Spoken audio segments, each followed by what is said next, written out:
Season 3 begins with Frank pretty much where he wants to be in the presidency, but we quickly sort of work out that it's not as firm as it seems.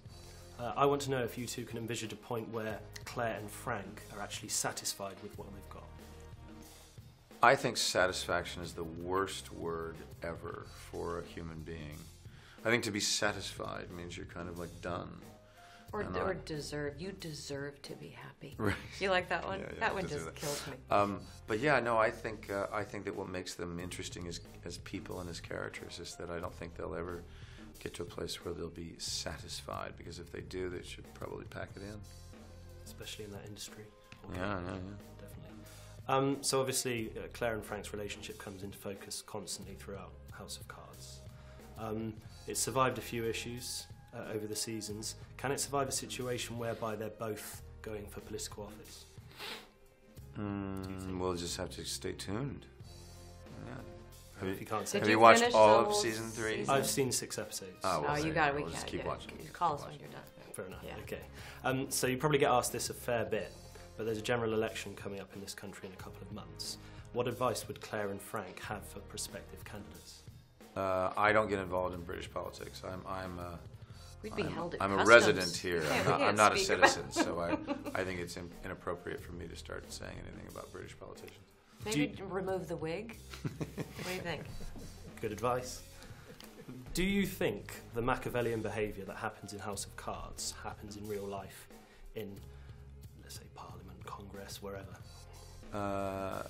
I've heard, from different politicians, the gamut of responses to the series. Some people say it's very cynical and it's not like that at all, and it's a dark vision of it, and I've heard others say it's closer to the truth than you would ever like to imagine.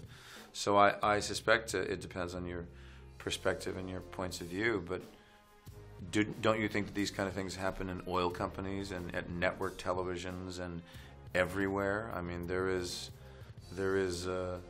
manipulation and darkness and people vying to get to the top in any industry, so I don't think it's exclusive to politics. You two have to give a few speeches, you appear before a committee, you give press conferences. Have you got any hints for people giving speeches or political speeches?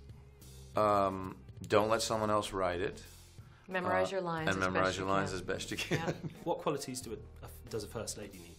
This is about a couple that is a power couple, and we are in business with each other, and we further the movement for both. So you give me something, I give you something back, and it's a constant give and take that way, and the minute that's interrupted, there's hell to pay, basically. I mean, that's the relationship. And finally, if you had complete control over the writing of the show, how would you like Frank and Claire's story to end? We may have control. Well, so maybe. It's a hypothetical question. We don't have control over the writing, and thank goodness, because we have an extraordinary team of writers. But I'm not willing to start talking about how it's going to end, because I'm having such a blast. Absolutely. So many more seasons to come then. Well, we don't know yet, but we'll find out. Fingers crossed. All right. Thank you very much for your time. Thank you.